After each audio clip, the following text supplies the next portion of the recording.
극한의 경험. 유발 하라리의 전쟁 문화사. 극한의 경험. 인간은 왜 전쟁에 뛰어들며 전쟁에서 무엇을 느끼고 배우는가? 전쟁. 20세기 들어 전쟁을 해석하는 여러 가지 방법 중에 전투에 직접 참여한 사람들이 전쟁을 겪으며 얻게 된 깨달음, 계시를 부각하는 논의가 학계의 비상한 관심을 끌게 되었다. 20세기. 전쟁을 겪으며 얻게 된 깨달음. 전투원들이 전쟁이라는 극한의 상황에서 전에는 결코 알지 못한 어떤 것을 깨닫게 된 이러한 계시 경험담은 전투원에 대한 인식뿐만 아니라 전쟁 문화를 바라보는 시각까지 바꾸어 놓았다. 제1차 세계대전과 베트남전 이후 전쟁의 이미지가 바뀐 것이 그 예이다. 최초의 기계적인 전쟁이었지. 그에 반해 계시적 해석의 초기 역사는 대체로 연구되지 않은 채 남아있다. 계시적 해석. 1900년 이전의 전쟁 경험을 기술한 책은 무수히 많지만 모두 계시적 해석을 무시하든지 당연시하든지 둘 중 하나였다. 계시적 해석. 나는 이 책으로 그 틈을 메우려 한다. 계시적 해석이라. 그리고 중세 후기 이후 계시적 전쟁 해석의 역사를 추적함으로써 역사적, 문화적으로 훨씬 더 큰 맥락에서 20세기 계시적 해석의 발전을 살펴보려 한다.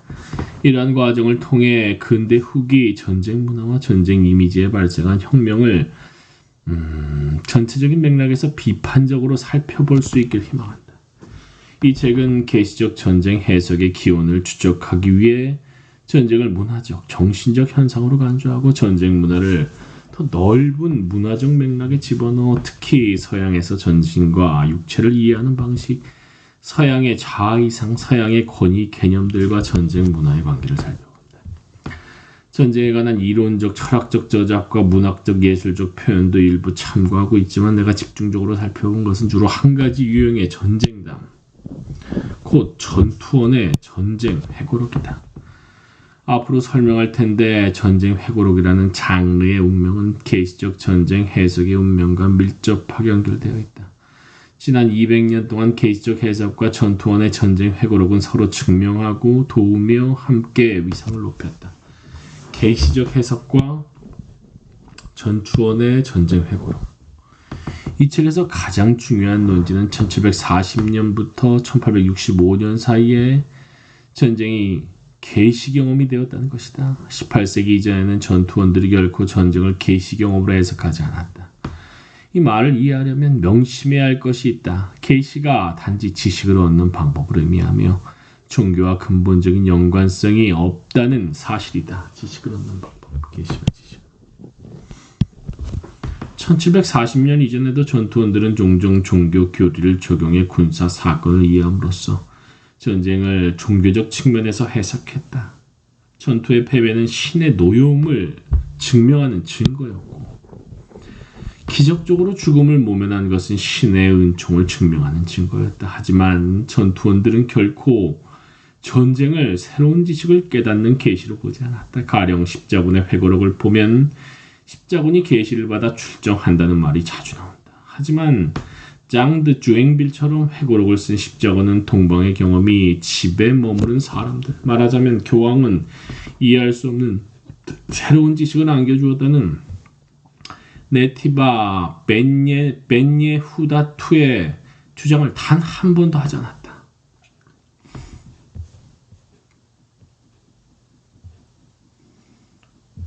이해할 수 없는 새로운 지식. 18세기 후반부터 19세기를 지나는 동안 계몽주의와 감수성 문화, 낭만주의의 영향으로 군인들이 전쟁을 계시의 요인으로 보기 시작했다. 계시, 지식을 얻는 요인. 낭만주의의 숭고 개념이 특히 중요한 영향을 미쳤다. 숭고. 낭만주의는 숭고한 경험을 지식과 권위의 특별한 원천으로 강조했고 낭만주의의 숭고라는 정의에 완벽하게 들어맞는 것이 바로 전쟁 경험이었다. 하지만 이 책은 계시적 전쟁 해석의 부각을 인간론적으로 철저하게 설명하지 않는다는 점을 분명히 밝힌다. 하지만 이 책은 계시적 전쟁 해석의 부각을 인간론적으로 철저하게 설명하지 않는다는 점. 계시적 전쟁 해석이 부각하며 무엇이 어떻게 변했는지 설명하겠지만 계시적 전쟁 변화한 이유에 관해서는 깊게 파고들지 않는다. 계시적 전쟁에서. 예를 들어 이 책은 18세기 군대와 군인들이 감수성 문화를 받아들인 사실이 중요하다고 강조하지만 18세기 군대와 군인들이 감수성 문화 이들이 감수성 문화를 수용한 이유는 설명하지 않는다. 나는 무슨 일이 일어났는지에 관한 설명이 그 일이 왜 일어났는지에 관한 설명보다 중요하다는 가정 아래 이 책을 저술했다. 무슨 일이 일어났는지, 왜 일어났는지. 이 책은 여러 학문과 저작을 교차함으로 아주 다양한 종류의 자료를 다룰 수밖에 없었다. 그 중에서 특히 연관된 연구 분야는 셋이다. 우선 이 책이 전쟁과 군사 역사를 다루기에 15세기부터 현재까지 군사 전략과 전술, 무기, 신병, 모집 방법, 훈련 방법, 보급품 마련 등에 대해 철저히 이해하는 것이 무엇보다 필요했다. 또한 이 책의 원재료가 대부분 전쟁 회고록이므로 자서전의 역사와 소설, 종교, 문서, 인쇄물, 여러 문학 이론을 이해하는 것도 상당히 필요했다. 이 책의 주요 논거 중 하나는 전쟁 문화가 전신과 육체에 대한 이해와 밀접하게 연관되어 왔다는 거다. 전쟁 문화가 정신과 육체에 대한 이해. 18세기까지 전쟁은 육체에 대한 정신의 승리를 보여주는 주요 사례로 해석되었지만 정신의 승리. 그때부터 줄곧 상황이 역전되기 시작해 20세기가 되자 전쟁은 정신에 대한 육체의 승리. 이게 무슨 의미일까? 육체의 승리를 보여주는 주요 사례가 되었다. 따라서 이 책을 쓰기 위해 서양 철학 정신과 육체의 문제, 육체의 역사에 관해 이해하는 것도 어느 정도 필요했다. 육체의 역사. 연구할 때도 그렇고 완성된 책의 한정된 지면을 나눌 때도 그렇고 모든 분야를 똑같은 비중으로 다룰 수는 없었다. 그래서 고심 끝에 전쟁 분야를 우선하기로 했다. 전쟁 분야. 나 역시 전쟁 역사학자로 대부분의 경력을 쌓아왔고 전쟁 역사학의 권리 옹호에 상당한 공을 들이고 있기 때문이다. 이 책을 쓰는 동안 문학사나 문화사, 육체의 역사를 주로 연구한 학자들에게 언짢은 경우가 많았다. 이들이 전쟁이라는 주제에 대해 깊이 이해하지 못한 채 글을 쓰며 아주 기본적인 실수를 범하는 것을 자주 보았기 때문이다. 실수를 범했다. 전쟁이라는 주제. 그때 깨달았다. 내가 문학사 연구자의 영역을 침범하면 그들도 분명 똑같이 언짢을 것이라는 사실 말이다. 특히 두려운 것은 내가 육체라는 용어를 사용할 때 비춰질 결과다. 최근 수십 년간 육체 역사에 관한 책이 너무 많이 나와서 어떻게든 인간 육체를 거론하지 않고 이 책을 쓰고 싶었다. 하지만 불가능했다. 그렇다고 대여섯 가지 학문의 관점에서 육체 역사를 다룬 최근의 연구 결과를 모두 섭렵하는 것도 불가능했다. 이 책의 주제와 관련해 부득이 남녀 모두의 시각을 다루지 못한 것도 비슷한 이유다. 남녀 모두의 시각을 다루지 않으면서 전쟁의 경험에 관한 책을 쓴다는 것이 터무니없어 보이지만 제한된 시간과 공간 능력을 감안하고 현재 남아있는 성과 전쟁에 관한 문헌의 분량을 감안했을 때 이것이 그나마 접근 가능한 유일한 길이었다. 집필 시간을 20년쯤 연장하고 책의 분량도 20만 단어 정도 더 늘렸다면 사뭇 다른 책이 되었을 것이다. 또한 육체의 역사와 전쟁에서 성 역할의 역사뿐만 아니라 통과 의례에 대한 인력적 연구와 트라우마와 그 역사에 관한 심리학적 연구, 인지 과정에 미치는 감각의 영향에 관한 생물학적 연구도 더 진지하게 다루었을 것이다. 이와 관련해 다른 학문 분야와 그 하위 분야의 미리 양해를 구하며 이 책을 전쟁사회 하위 범주에 국한시킴으로써 변명을 대신한다. 정확하게 이 책은 전쟁 문화사로 알려진 학문 조류에 속하며 마이클 하워드와 존 키건, 존 린, 암스트롱 스타키 등 전쟁 역사학자의 저작을 주로 참고한다. 좋고 싫음을 떠나 이 책에서 중요하게 대하는 선배는 마르크스나 푸코가 아니라 카를 폰 클라우제비치다. 또한 전투원의 경험에만 관심을 쏟은 점도 이해해주기 바란다. 전투원의 경험. 이 책에는 비전투원에 관한 언급이나 그들의 전쟁 경험이 거의 등장하지 않는다. 오늘날에는 전투원의 전쟁 경험담과 비전투원의 전쟁 경험담 사이의 순환 논리적 수렴 현상이 증가하고 있다. 전투원이 점점 더 전쟁의 희생자로 떠오르며 전투원과 비전투원의 구분이 모호해진다. 그에 따라 전투원에서 비롯된 트라우마와 전쟁 개시에 대한 담론이 전쟁 개시에 대한 담론이 비전투원에게도 적용된다. 전방과 후방이 없어지니까 현대전은. 하지만 이는 최근 몇십 년 사이에 일어난 특이한 현상이다. 이전 세기에는 둘 사이의 경험이 비슷했다고. 둘 사이의 경험이 비슷하다 해도 전투원의 전쟁 경험담과 비전투원의 전쟁 경험담은 엄청난 차이를 보였다. 책 한 권에 모두 담을 수 없을 정도다. 나는 전투원의 경험담에 집중하기로 했다. 역사적으로 전투원들이 훨씬 더 중요했으며 근대 후기의 전쟁 문화 혁명이 전투원의 경험담에서 비롯되어 훨씬 나중에 비로소 비전투원의 경험담까지 번졌기 때문이다. 또한 이 책은 여러 역사적 시기를 교차하며 접근법으로 보면 다분히 현재주의자의 입장에서 오늘날 일반적인 질문에 대한 답을 구하는 것이 목표다. 사람들이 전쟁에 참여하면 자신과 세상에 대한 무언가 심오한 것을 깨닫는가? 다른 사람들에게 없는 권위를 획득하는가? 이 책은 이 질문에 비추어 이전 세기의 전쟁 회고록들을 살펴본다. 이 질문에 전혀 관심을 보이지 않는 회고록도 마찬가지다. 내가 이 질문에 대한 답을 구하며 계속 염두에 둔 대상은 전형적인 대학생들이다. 대학생들은 500년 전의 전쟁이 전술이나 전략 등에서 오늘날의 전쟁과 다르다는 점을 완벽하게 이해하고 있다. 그런데 사람도 달랐을까? 그들의 생각은 정말 우리와 달랐을까? 역사학자들은 다르다는 대답이 나올 것으로 당연히 기대하겠지만 내가 강의실에서 얻은 경험으로는 명석한 학생들에게 사실 정말 다르다고 설명하는 것은 지극히 어려운 일이다. 더군다나 10년에 걸쳐 중세와 근대 초기의 회고록을 읽은 나 자신도 생물학적 구조가 나와 똑같은 인간들이 정말 그토록 묘하게 생각하고 행동했을 것이라고 믿기 어렵다. 우리는 다른 사람이 나와 다르게 생각한다는 것을 쉽게 받아들이지 못한다.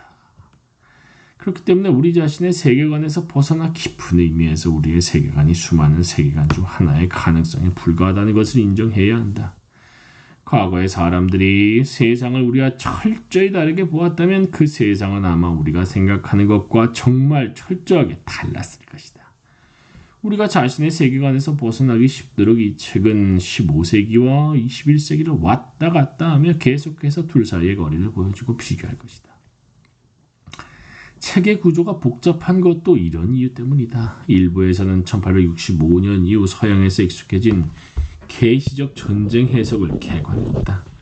1865년을 선택한 이유는 톨스토이의 전쟁과 평화 1편이 간행되며 계시적 전쟁 해석의 기본형이 등장한 해이기 때문이다.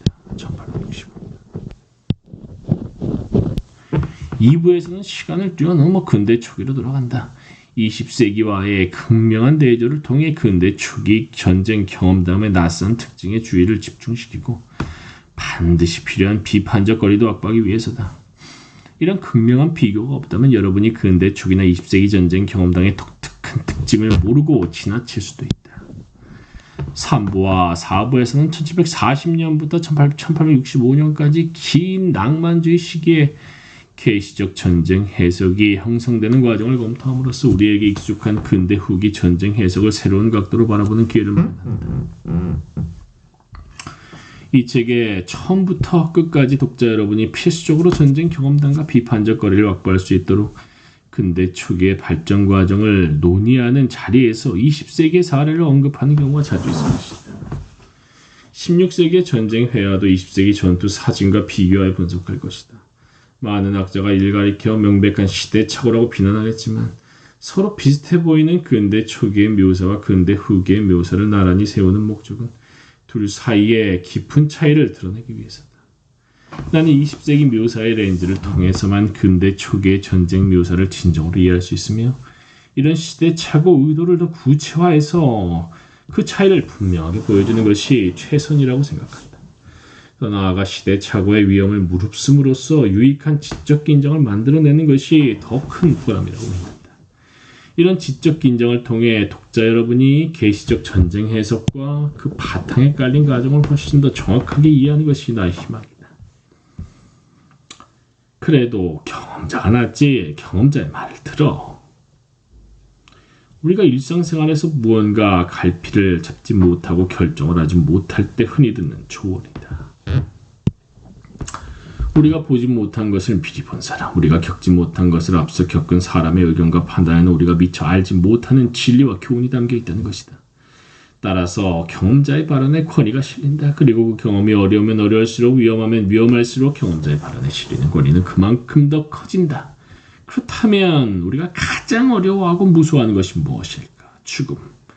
그리고 죽음의 위협을 가장 치열하게 경험할 수 있는 것은 무엇일까? 전쟁. 저자 유발 하라리가 주목한 것이 바로 전쟁이다. 언제든 죽을 각오를 하고 뛰어들어야 하는 전쟁에 주목했다. 저자가 영국 옥스퍼드 대학교에서 중세 전쟁사를 전공했으니 전쟁은 그가 가장 잘 알고 있는 주제일 것이다. 더구나 이스라엘에 사는 유대인으로서 저자에게 전쟁은 어쩌면 평생의 화두였을지도 모른다. 그 누구보다 가까이에서 전쟁을 느끼고 경험하며 수없이 생각하지 않았을까? 과연 전쟁은 무엇일까? 인간은 왜 전쟁에 뛰어들며 전쟁에서 무엇을 느끼고 배울까? 지나간 전쟁을 그리워하며를 쓴 앤서니 로이드는 비전투한 신분으로 전쟁을 직접 경험한 후 이렇게 이야기했다. 사람에게 총을 쏘는 기분이 어떤지 알고 싶었다. 그것이 훨씬 더 많은 것을 이해할 수 있는 열쇠라고 느꼈기 때문이다. 사람에게 총을 쏘는 그 열쇠를 반드시 찾아내야 했다. 그런가 하면 1973년 아랍 이스라엘 전쟁 당시 전선의 병사들에게 배송된 유대교 학교 예시바의 신문에 다음과 같은 글이 실렸다. 전투를 벌이는 동안 인간의 영혼을 둘러싼 겉껍질이 벗겨져 나가며 인간이 때로는 자기 영혼의 심연과 자기 내면 일상의 삶에 가려진 오래되고 굳건한 진실과 직접 맞닥뜨린다. 진실. 이때 인간은 사물을 더 철저히, 더 폭넓게, 더 깊게, 더 진실하게 관찰한다. 앤서니 로이드의 이야기나 예시바의 신문은 모두 전쟁이 인간과 세상에 대해 더 많은 것을 이해할 수 있는 열쇠, 인간 영혼의 심연과 내면을 직접 만날 기회, 일상에 가려진 내밀한 진실을 깨달을 기회라고 믿었다. 그런데 정말 인간이 전쟁에 참여하면 자신과 세상에 대해 무언가 심오한 것을 깨닫는가? 다른 사람들에게는 없는 권위를 획득하는가? 도대체 인간은 언제부터 전쟁을 장막 뒤에 가려진 진리를 발견하는 계시 경험으로 이해하기 시작했을까? 이 책은 유발 하라리가 이 질문에 대한 답을 찾는 과정에서 낳은 결과물이다. 이를 위해 저자는 전쟁을 직접 체험한 전투원들의 전쟁 경험담을 중심으로 전쟁을 바라보고 이해하는 방식이 변화한 과정을 살펴본다. 중세부터 근대 후기까지 전투원들의 전쟁 경험담을 살펴보고 비교함으로써 전쟁을 해석하는 시각이 어떻게 변화했는지, 계시적 전쟁 해석이 등장한 사회적 문화적 배경은 무엇인지 설명한다. 저자는 전쟁을 문화적, 정신적 현상으로 간주하고 중세 후기 이후 계시적 전쟁 해석의 역사를 추적함으로써 훨씬 더 폭넓은 역사적, 문화적 맥락에서 20세기 계시적 해석의 발전 과정을 설명한다. 중세부터 18세기 이전까지 전투원들은 전쟁을 계시 체험으로 해석하지 않았다. 그러다가 18세기 후반부터 19세기를 지나는 동안 계몽주의의 감성문화, 낭만주의의 영향으로 전투원들이 전쟁을 계시의 요인으로 보기 시작했다. 중세시대의 선과 악, 옳음과 그름, 미와 추를 판단하는 주체는 신이었다. 신이 모든 권위와 의미의 원천이었고 유한한 인간의 의견과 판단은 바람처럼 속절없는 것이었다. 인문주의 혁명 이전에는 거대한 우주 계획이 인간의 삶의 의미를 부여한다고 믿었다. 우주 계획이. 그런데 인문주의가 이를 뒤집어 거대한 우주의 의미를 부여하는 것은 인간 경험이라고 주장했다. 하라리는 호모 데우스에서 무의미한 우주의 의미를 창조하라가 인문주의가 인간에게 요구한 제1명령이라고 이야기한다. 인문주의 혁명을 거치며 인간이 절대적인 의미의 원천이 되었고 인간의 자유의지가 최고의 권위를 획득했다. 따라서 인간의 자유의지가 최고. 인간은 자신의 느낌과 욕구를 신뢰할 수 있게 되었다. 이를 가장 잘 표현한 것이 루소의 다음과 같은 말이다. 내가 어떻게 하고 싶은지 나 자신의 의견만 물으면 충분하다. 내가 좋다고 느끼는 것은 좋은 것이다. 내가 나쁘다고 느끼는 것은 나쁜 것이다. 다시 말해 지혜와 권위의 기준이 신과 이성에서 인간과 감정으로 옮겨온 것이다. 하라리에 따르면 중세시대의 지식을 얻는 공식은 이것이었다. 지식은 성경 곱하기 논리. 그리고 인문주의 혁명은 이 공식을 이렇게 변형시켰다. 지식은 경험 곱하기 감수성. 하라리는 이 변형 공식이 긴 낭만주의 시대를 풍미하며 전쟁에 대한 해석을 바꿨다고 설명한다. 18세기까지 전쟁은 육체에 대한 정신의 승리를 보여주는 대표적인 사례로 해석되었지만 그때부터 줄곧 상황이 역전되기 시작해 20세기가 되자 전쟁은 정신에 대한 육체의 승리를 보여주는 주요 사례가 되었다. 정신에 대한 육체의 승리가 무슨 의미일까? 저자는 철학의 무게중심이 이성과 정신에서 감정과 육체로 기움에 따라 전쟁을 계시체험으로 해석하기 시작했다고 설명한다. 이 책은 참전 용사들의 회고록을 중심으로 수백 년의 시간을 넘나들며 문학, 철학, 역사, 사회, 경제 등 수많은 학문 분야를 교차한다. 시대를 뛰어넘으며 여러 자료를 대비했기 때문에 책이 어지러울 수 있다는 것은 저자도 인정하는 사실이다. 하지만 저자가 시대착오라는 비난을 무릅쓰고 다른 시대의 자료들을 직접 대비하는 이유는 독자들이 계시적 전쟁 해석과 필수적인 거리를 유지하도록 하려는 장치이다. 이를 통해 계시적 전쟁 해석의 바탕에 깔린 지식은 경험 곱하기 감수성 공식에 누락된 변수는 없는지, 혹시 누락된 변수가 있다면 그것은 무엇인지 고민하도록 하려는 의도다. 독자는 이 책을 읽으며 멀미를 느낄지도 모른다. 옴기니는 그랬다. 수백 년 동안의 전쟁 회고록을 겹겹이 이어 붙여 만든 돛담배를 타고 철학과 문학의 바람이 사정없이 휘몰아치는 정치, 사회, 역사의 망망대해를 수개월 동안 떠돈 느낌이었다.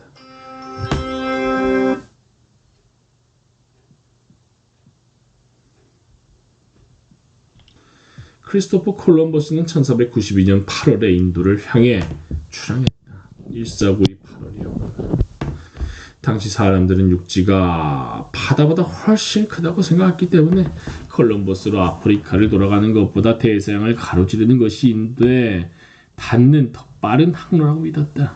인도는 비단과 향료 같은 이국적인 상품이 넘쳐나고 황금과 보물이 가득한 동경의 땅이었고 콜럼버스는 동양의 진귀한 물품들을 신속히 들여올 새로운 무역 항로를 찾아 나선 것이다.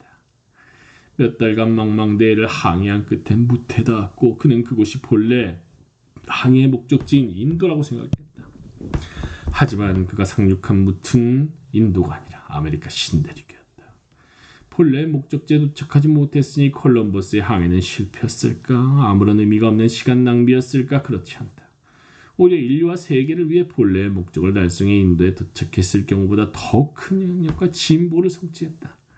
그의 신대륙 발견으로 세계는 더 이상 절반의 지구가 아니었다. 지구의 동과 서가 처음으로 하나로 연결되었기 때문이다. 그리고 이후 아메리카나 신대륙 탐험에 모험을 떠난 사람들이 모두 콜럼버스가 개척한 항로를 따라갔다.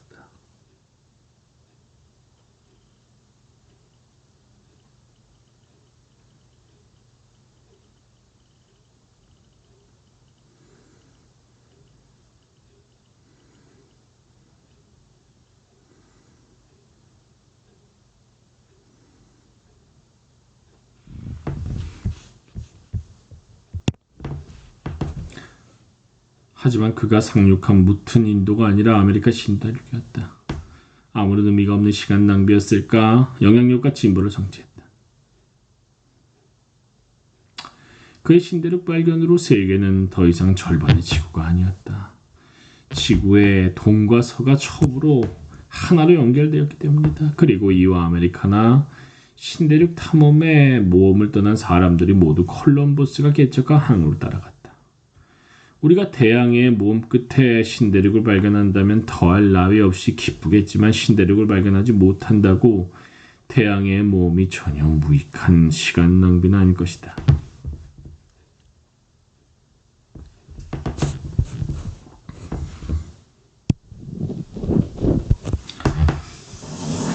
세상이 드넓은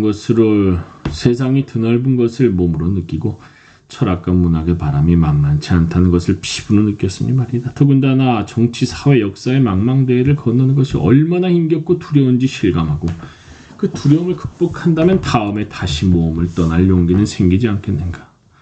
온기 있는 독자 여러분도 전쟁 회고록의 돛담배를 타고 망망대해를 향해 용감하게 대항해 모험을 떠나길 바란다.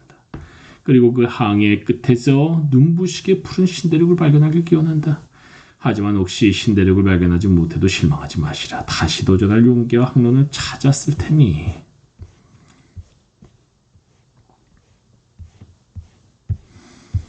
극한의 경험, 진리의 문을 열다.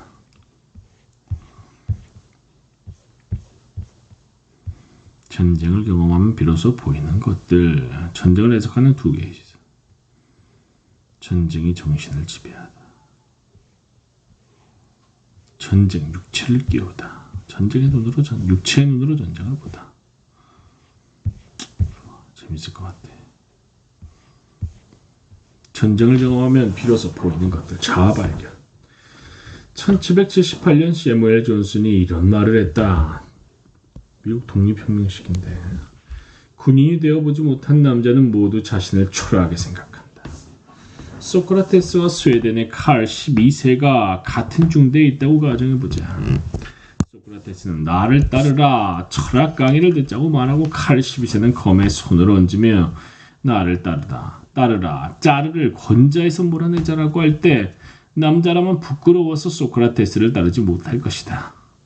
사실 존슨이 이 유명한 말을 남길 당시는 이미 전쟁과 철학 사이의 관계가 구축되어 있었으므로 칼 12세와 소크라테스 사이의 선택은 불필요한 일이었다.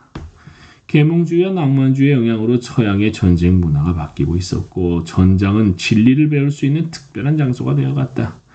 따라서 남자다움을 증명하려는 사람이나 지혜를 얻으려는 사람이나 모두 칼 12세를 따르는 것이 더 나은 선택이었다. 남자다움이나 지혜도 지혜를 얻으려고 해도 철학이 아니라 전쟁이었던 거죠. 반면 반도전쟁, 영국, 스페인, 포르투갈 연합군이 이베리아 반도에 침입한 나폴레옹 군대와 싸운 전쟁. 반도전쟁에 갓 참전한 젊은 영국군 장교 존 멜컴은 1813년 나폴레옹 전쟁, 1813년 첫 전투를 앞두고 동료 장교들에게서 이런 말을 들었다. 지금부터 24시간 이내에 나는 책만 쓴 그 어떤 현자나 철학자보다도 현명해져 있을 거야. 레프 톨스토이는 전쟁과 평화에서 주인공인 비에르 베즈호프 백작은 진리를 찾아 수많은 철학자와 현자, 공작을 만나지만 결국 거의 평생을 군에 바친 늙은 사병 플라톤, 카라타예프의 모습에서 영원한 진리의 화신을 발견한다. 멜컴과 톨스토이도 일조했지만 근대 후기 서양의 전형적인 전쟁 경험담은 전쟁 경험을 자신과 세상에 대한 진리를 배우는 경험으로 묘사한다. 전쟁 경험을 자신과 세상에 대한 진리를 배우는 경험. 멜컴과 톨스토이. 근대 후기 서양의 전형적인 전쟁 경험. 경험담의 단골로 등장하는 주인공은 순진무구한 청년이며 전쟁이 그를 현명한 참전 용사로 변모시킨다. 전투는 반신비적인 계시 경험으로 묘사된다. 계시 경험. 베트남에서 처음으로 사람을 죽인 어느 미국인 병사는 적의 얼굴을 살폈다. 경련을 멈추더니 갑자기 그의 눈이 깜빡거리지 않았다. 바로 그때 나는 삶의 비밀을 깨달은 것 같다. 라고 기록했다. 포클랜드에서 전투가 한창일 때 기자에게 이렇게 외친 영국 공수부대원도 있었다. 저 자신에 대해 지금까지 평생 알고 있던 것보다 더 많은 것을 조금 전 10분 동안 배웠습니다. 제2차 세계대전에 참전한 미국 병사는 첫 전투를 이렇게 기록했다. 폭격이 천둥치는 가운데 내가 탄 수륙양용 장갑차가 펠렐리우 섬에 상륙하기 위해 불길이 치솟고 연기 자욱한 해변으로 출발하던 순간, 그 두려운 순간에 비춰보면 그 이전과 이후의 내 모든 삶이 무색해진다. 제2차 세계대전 독일 참전 용사는 특히 힘들었던 싸움을 언급하며 전투가 벌어지는 동안 현실이 내 존재의 가장 깊은 곳을 건드렸다고 증언했다. 내 존재의 가장 깊은 곳. 이스라엘 작가의 반자전적 전쟁 소설에 등장하는 인물은 레바논에서의 경험을 이렇게 전한다. 무엇보다 중요한 평화만이 아니라 그곳에서 제가 겪은 것들을 제 아이도 경험하게 하고 싶습니다. 그 도전과 고통, 공포를 말입니다. 그 때문에 저는 세상을 다르게 보게 되었습니다. 저 자신을 찾았고 저에게 정말 소중한 것이 무엇인지, 가족과 사랑에 대한, 삶에 대한 애정, 인생의 덧없음을 알게 됐습니다. 좋은 쪽이든 나쁜 쪽이든 아무튼 저는 그곳에서 성숙해졌습니다. 흔히들 전투를 종교적 회개와 마찬가지로 탄생, 불세례에 비유한다. 이스라엘의 또 다른 참전 용사는 9월에 3번 태어남이라는 전쟁 회고록에서 전투 중 두 차례 부상한 경험을 거듭남으로 표현했다. 나는 1948년 9월에 태어났다. 1969년 9월 부상을 당해 거듭났고 1984년 9월 부상으로 한 번 더 거듭났다. 전투에 관해 자세히 설명하려는 참전 용사들은 종종 전투를 현현으로 묘사한다. 그 순간 시간의 흐름은 바뀌어 느려지거나 완전히 멈추고 낯선 감각이 떠오르며 익숙한 감각은 변한다. 의식이 그 순간으로 완전히 빨려들어가 전투병은 전에 없이 생생하게 살아있음을 느끼게 된다. 가장 기본적인 물리학 법칙이 왜곡되고 변화되며 전투병들은 그때까지 알지 못하던 층의 현실과 대면한다.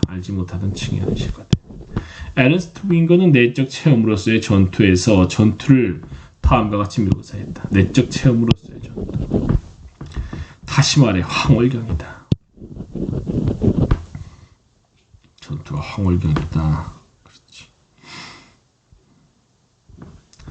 성자와 위대한 시인의 조건, 위대한 사랑의 조건이 이 위대한 용기를 지닌 사람에게도 허락된다. 사내다운 열정이 차고 넘쳐 혈관을 솟구쳐 흐르듯 끓어오른 피가 심장을 통과하며 부글부글 달아오를 지경이다. 그 어떤 도치도 능가하는 흥분이며 모든 구속을 끊는 해방이다. 그때 전투 중 개인은 격렬하게 몰아치는 폭풍 같고 요동치는 바다, 으르렁거리는 천둥 같다. 그는 이미 모든 것으로 녹아들었기 때문이다. 미군 숀 넬슨은 모가디슈의 전투 경험을 더 구체적으로 설명했다. 모가디슈의 전투 경험. 그가 느낀 기분을 정확히 설명하기는 어려웠다. 현현과 비슷했다. 죽음이 가까이 있었지만 전에는 그토록 완전하게 살아있다는 기분을 느낀 적이 없었다. 죽음이 가까이 있었지만 완전하게 살아있다. 완전히 우리는 사는 것도 아니고 죽은 것도 아니지. 살아오는 동안 죽음이 스치고 지나는 것을 느낀 찰나의 순간이 있었다. 죽음이 스치고 지나는 것을 느낀 찰나의 순간. 급하게 방향을 전환하는 과속 차량과 하마터면 정면으로 충돌할 뻔한 순간처럼 말이다. 이날 그는 내내 그런 느낌이었다. 3시간 남짓 매 순간 죽음이 바로 눈앞에서 숨을 쉬는 느낌이었다. 죽음이 눈앞에서 숨을 쉰다. 정신적으로나 육체적으로 의식이 완전히 깨어있는 상태였다. 그 시간 도로에 있던 그는 숀 넬슨이 아니었다. 넓은 세상과의 연결이 완전히 끊어졌고 공과운 걱정도 감정적 구속도 없었다.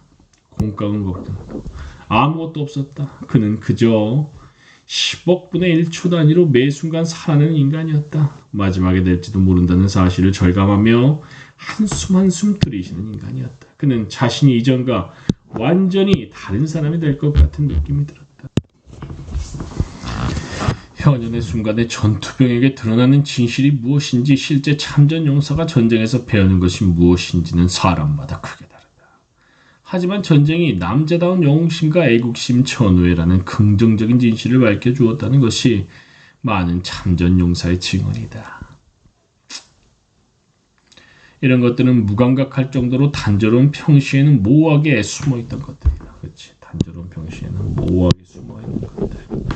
21세기 영국 육군 중위 헨리 촌, 헨리 폴, 메인워링 존스는 1917년 전사하기 사흘 전에 동생에게 이런 편지를 보냈다. 전쟁이 참혹하긴 하지만 어쨌든 대단하다는 사실에 대해 생각해 본 적이 있어? 전쟁 속에서 우리가 현실과 직접 대면하니 말이야. 평시에 세상 사람 10중 8구를 차지하는 천박하고 상업적인 생활의 어리석음과 이기심, 사치, 전반적인 옹졸함 등이 전쟁에서는 최소한 더 정직하고 솔직한 잔인함으로 대치되지. 이렇게 생각해보자. 평시에 인간은 개인의 하찮은 삶에만 매몰돼. 너무 좋아. 자기 안이나 돈 문제 따위만 걱정하며 사소한 것에 매달리지. 다시 말해 자기 자신만을 위해 사는 거야. 얼마나 치세한 인생이냐. 이와 반대로 전쟁에서는 네가 만일 정말 전사한다 해도 어차피 언젠가 당할 일을 몇 년 앞당겼을 뿐이고 조국을 지키다 죽었다는 만족감은 얻게 되지. 사실 네가 한 가지 이상은 깨달은 셈인데 내가 아는 한 네가 일상생활에서는 거의 깨달을 수 없는 이상이야. 일상생활이라는 것이 상업적이고 이기적인 바탕 위에서 굴러가기 때문이지. 속담에도 이르듯 손을 더럽히지 않으면서 성공을 바랄 수는 없는 법이거든. 개인적으로 나는 전쟁을 겪게 되어 쾌재를 부를 때가 많아. 삶이 얼마나 사소한지 전쟁으로 깨달았기 때문이야. 전쟁이 모든 사람에게 자신을 벗어날 기회를 주었다고 할까. 내가 분명하게 말할 수 있는 것은 지난 4월처럼 대규모 작전을 개시할 때 느낀 그런 격렬한 흥분을 평생 경험한 적이 없다는 거예요. 작전 개시 전 30분 남짓 느끼는 흥분은 이 세상 그 무엇에도 비교할 수 없어. 에른스트 윙거 같은 파시스트 작가는 1920년대와 30년대 이런 투의 군국주의적 계시를 찬양했다. 이후 자주 비판받았지만 군국주의적 계시에 대한 찬양은 절대 사라지지 않았다. 사실 공공연하게 전쟁을 반대하는 작가들도 전쟁이 전에 상상하지 못한 남자다운 전우의 기쁨을 깨닫게 해주었다며 찬사를 보내는 경우가 드물지 않다. 그런가 하면 계시와 환멸을 동일시하는 전쟁 경험담도 있다. 계시와 환멸. 이런 경험담에서는 순진무구한 젊은이가 영광을 꿈꾸며 전쟁에 뛰어들지만 그가 전투를 통해 배우는 것은 영웅심과 애국심의 거짓 약속을 믿지 말고 기득권 세력을 두 번 다시 신뢰하지 말라는 경우입니다. 프랑스의 제1차 세계대전 참전용사인 장 노통 크리는 용기와 애국심, 희생, 죽음에 관련해 우리는 지금까지 내내 기만당했다. 첫 총성이 울리는 순간 우리는 참전용사에 관한 소문과 일화, 역사, 문학, 예술, 대중연설이 모두 거짓임을 깨달았다. 라고 기록했다. 이런 환멸 경험담은 또 다른 지배적 서사와 통합되기 쉬운데 심리학 이론의 근거에 전쟁을 트라우마로 보는 이야기다. 참전용사들이 적어도 어느 정도는 외상후 스트레스 장애, PTSD에 시달릴 게 분명하다는 일반적인 예상은 많은 경우 전쟁 개시라는 기본 주제에 또 다른 변주곡에 불과하다. PTSD 경험담은 부정적인 계시를 들려주는 경우가 많다. 부정적인 계시. 전쟁에서 깨달은 무서운 진실이 순진무구한 이웃 소년을 전범이나 사회 부정자, 미치광이로 변화시킨다는 것이다. PTSD 경험담은 거룩한 바보, 홀리풀이라는 토포스는 정형화된 주제나 진부한 표현, 토포스를 반복한다. 혼자서 너무 많은 진실을 알게 된 거룩한 바보가 그 진실을 소화하지 못하는 사회에서 따돌림당하고 조롱받는다는 토포스를 되풀이한다. 너무 많은 진실을 알게 된 거룩한 바보. 하지만 거룩한 바보에 관한 전통적인 이야기와 마찬가지로 수많은 PTSD 경험담에서도 달갑지 않은 진실을 알고 있는 미치광이가 그러한 진실을 억압하려는 사회보다 당연히 더 현명하다. 정치적 스펙트럼이 다양한 정치단체들도 전쟁 개시 경험담의 가치를 인정했다. 반전 베트남 참전 군인회와 이스라엘의 평화운동단체 피스나우가 내세우는 참전용사들은 종종 전쟁을 통해 올바른 정치적 입장을 구분하는 안목이 생겼다고 증언한다. 마찬가지로 동성애자의 커밍아웃 경험담이 전쟁 개시 경험담과 접목되어 포화 속에서 커밍아웃하는 경험담이 탄생하는 경우도 있다. 이런 경험담에서는 전쟁 경험이 단단한 근거문을 부수어 그때까지 숨겨오던 성적 진실을 드러낸다. 성적 진실. 끝으로 중요한 것은 전쟁 개시 경험담이 영적 전향 경험담과 성공적으로 결합해왔다는 사실이다. 영적 전향. 근대 후기의 전쟁 경험담들 중에는 전쟁의 충격 덕분에 그리고 그에 따른 트라우마를 극복하는 과정에서 영적인 길을 발견한 사람의 이야기가 무수히 많다. 근대 후기의 전쟁 때문에 전향한 이야기 중에서 가장 유명한 전형적 사례가 톨스토이의 전쟁과 평화에 나오는 안드레이 볼콘스키 공작이다. 볼콘스키 공작.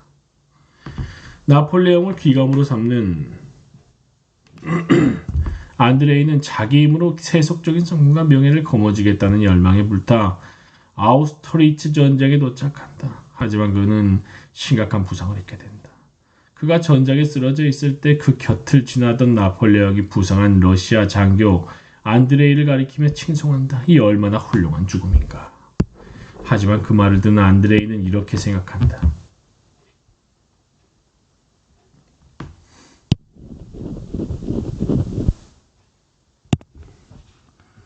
저 멀리 떨어진 영원한 하늘을 보았다. 안드레이는 그가 자신의 우상인 나폴레옹이라는 것을 알았지만 그 순간에는 구름이 흘러가는 저 높고 무한한 창공과 자신의 영혼 사이에 일어난 일에 비해 나폴레옹이 너무나 작고 보잘것없는 존재로 보였다. 그 순간 자신이 바라보고 깨달은 높고 옳고 다정한 하늘에 비하면 나폴레옹이 몰두하는 모든 관심사가 하찮아 보였고 알량한 승리에 기뻐하고 자만하는 영웅이 아주 차가 보였다. 사실 생명의 피가 빠져나가며 다가오는 죽음과 고통, 점차 희미해지는 의식에서 생긴 단호하고 엄숙한 생각들과 비교할 때 모든 것이 부질없고 하찮아 보였다. 안드레이는 나폴레옹의 눈을 쳐다보며 곰곰이 생각했다. 위대하다는 것이 얼마나 사소한지, 아무도 이해하지는 못하지만 삶이 얼마나 하찮은지, 죽음은 또 얼마나 더 하찮은지, 살아있는 사람은 이해할 수도 설명할 수 없는 의미를 곰곰이 생각했다.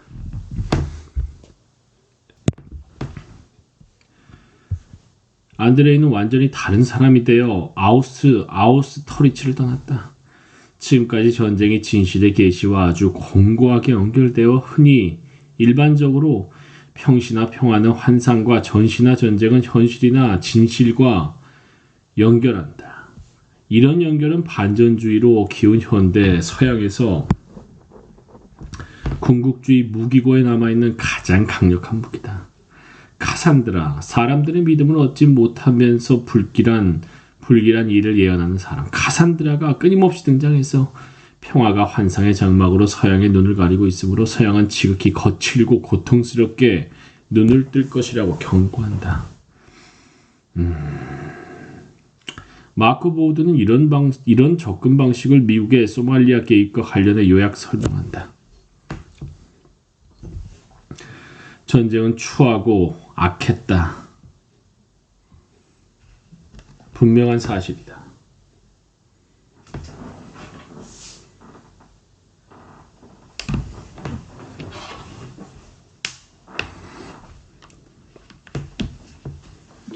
그렇지만 이것이 여전히 지구 대부분에서 일을 처리하는 방식이었다. 문명국들이 비폭력으로 분쟁을 해결할 길이 있었지만 이는 관련된 모든 사람의 양보 의지가 필요한 일이었다. 그런데 이곳 제3세계의 미혹한 사람들은 양보하는 법을 배우지 못했다. 엄청난 피를 보기 전까지는 조금도 양보하지 않는 사람들이었다. 승리는 싸우다 죽을 각오가 된 사람들의 몫이었다. 이들이 엄지손가락을 빨아 달아 없어질 때까지 지식인들은 탁상공론을 이해할 수 있겠지만 현실 세계에선 여전히 총구에서 힘이 나왔다. 소말리아의 굶주린 대중에게 먹을 것을 주고 싶다면 먼저 아이디드 같은 사람들을 제압해야만 했다. 왜냐하면 이들이 굶주림을 효과적인 수단으로 이용했기 때문이다. 굶주림. 연민으로 가득 찬 박애주의자들을 들여보내고 손에 손잡고 기도를 하거나 소말리아 민요를 부르고 신처럼 위대한 CNN이나 BBC에 관심을 불러일으킬 수도 있었지만 두 눈을 커다랗게 뜬 아이들에게 다가갈 길을 여는 유일한 방법은 결국 더 많은 총을 들고 나서는 것뿐이었다. 그리고 현실 세계에서 성능이 더 뛰어난 총을 더 많이 보유한 나라는 미국이었다. 관용이라는 인류의 이상을 널리 퍼뜨리려면 그럴 힘이 있는 사람들이 필요했다. 관용, 힘, 몸으로 진리를 목격한 사람들. 근대 후기의 전쟁 경험을 놓친 것을 애석해하는 사람들은 얻기 힘든 지혜뿐만 아니라 남자다움을 인정받을 수 있을 기회도 놓쳤다며 안타까워한다. 남자다움.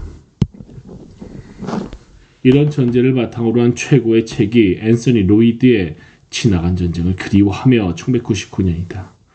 영국인 로이드는 전쟁을 직접 경험하기 위해 비전투원 신분으로 처음에는 보스니아, 그 다음으로 체첸공화국에 발을 디뎠다. 사람에게 총을 쏘는 기분이 어떤지 알고 싶었다. 그것이 훨씬 더 많은 것을 이해할 수 있는 열쇠라고 느꼈기 때문이다. 그 열쇠를 반드시 찾아내야 했다. 그는 보스니아에서 어떤 사람들을 만나게 되는데 그들은 나보다 훨씬 더 신랄해서 살인이 어떤 느낌인지 알고 싶다고 직설적으로 이야기했다. 그의 희망사항은 대체로 충족되었다. 전쟁 경험으로 새로운 것을 이해하도록 해주는 문이 처음에는 서서히 열리다가 활짝 열린 것 같았다. 귀국 후 그는 유명인사가 되었다. 런던의 친구들은 전쟁이 어땠는지 무척 궁금해했다. 전쟁. 150년 전 톨스토이는 전쟁과 평화에서 첫 전투를 앞둔 사람의 심정을 이렇게 묘사했다. 삶과 죽음을 가르는 경계와 같은 저 선을 한 발자국만 넘어서면 미지의 고통과 죽음이 도사리고 있다. 그리고 무엇이 있을까? 누가 있을까? 아무도 모른다. 하지만 그것을 알고 싶어 하지 않는 사람이 있을까? 삶과 죽음을 가르는 경계.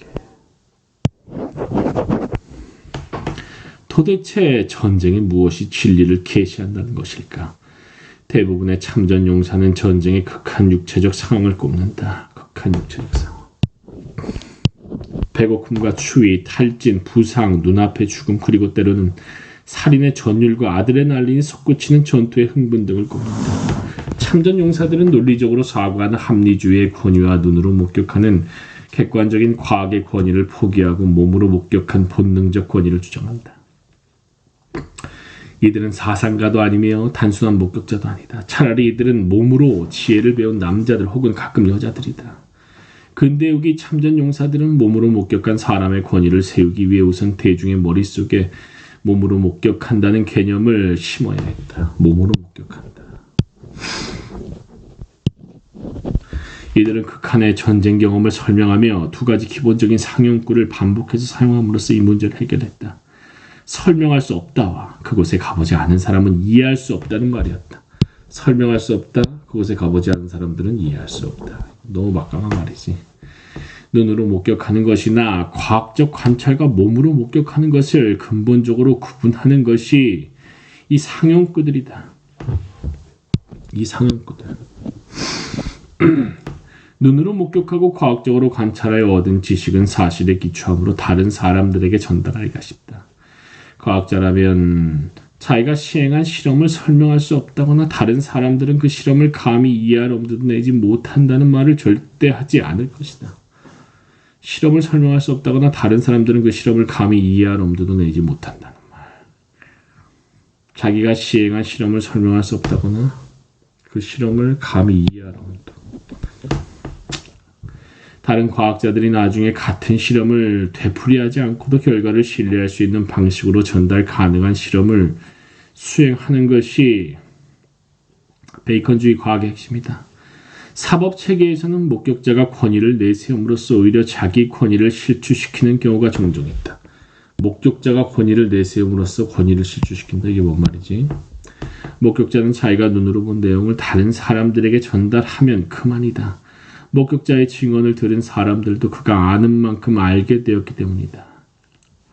살인사건 재판에서 목격자는 자기가 본 내용을 판사에게 이야기한다. 목격자의 증언이 끝나면 판사도 목격자가 알고 있는 모든 것을 알게 된다. 그리고 사건에 대한 판결을 내리는 사람은 목격자가 아니라 판사다. 그에 반해 몸으로 목격한 사람은 절대 자기가 알고 있는 내용을 다른 사람에게 분명하게 전달하지 못한다. 몸으로 목격한 사람. 자기가 목격한 것을 확실하게 설명하지 못하고 듣는 사람도 확실하게 이해하지 못하는 것이다. 몸으로 목격한 사람이 자기 권위를 거듭 내세운 후에도 계속해서 자기가 목격한 것을 발표하고 판단을 내릴 특권을 누리는 것도 그런 이유 때문이다.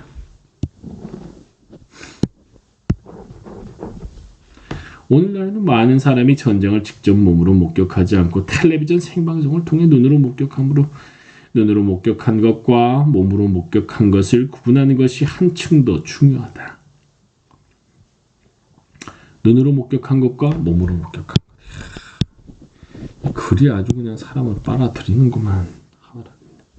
몸으로 목격했다는 독특한 권위를 만든 후 참전 용사들은 평시에 민간인들이 모르는 극한 육체적 경험, 특히 육체적 고통을 극심하게 겪은 사건을 반복적으로 이야기함으로써 그 권위를 차지한다. 제2차 세계대전 당시 독일 육군으로 복무한 기 사에르가 그런 경우다. 전혀 아무런 고생도 하지 않고 전쟁을 배우는 사람이 너무 많다. 이들은 따뜻한 벽난로 앞에서 안락 의자에 편안히 앉아 다음 날도 평소처럼 직장에 나갈 준비를 하면서 베르댕 전투나 스탈린그라드 전투에 관한 글을 읽지만 이해하지 못한다. 그런 이야기를 읽을 때는 억지로라도 불편하게 읽어야 한다. 불편하게. 진흙구덩이 속에서 그런 사건들을 편지로 써서 집에 보내지 않아도 되는 자신을 다행으로 여기면서 전쟁에 관한 이야기는 모든 일이 틀어지는 최악의 상황에서 읽어야 한다. 최악의 상황에서. 평시의 고통은 하찮으며 세치만큼의 고민거리도 아니라는 것을 기억하며 읽어야 한다. 평온한 평시에는 정말 심각하게 고민할 것이 하나도 없다. 급여 문제로 정말 고민할 사람은 바보뿐일 것이다. 심각하게 고민할 것이다. 급여 문제로 정말 고민할 사람은 바보뿐일 것이다. 베르댕 전투나 스탈린그라드 전투에 관한 글을 읽은 후 커피를 마시며 친구들에게 이론을 풀어놓는 사람은 아무것도 이해하지 못한 사람이다. 사에리가 민간인 독자에게 전하는 메시지는 안락 의자에 편히 앉아 커피를 마시면서 그 경험담을 읽는 것만으로는 그가 알고 있는 것을 확실하게 알 수 없다는 것이다. 따라서 사에리의 경험담을 읽고 배울 수 있는 유일한 지식은 우리가 전쟁을 이해하지 못하고 이해할 수도 없으므로 전쟁에 대한 사에리의 지식과 판단을 신뢰해야 한다는 것이다.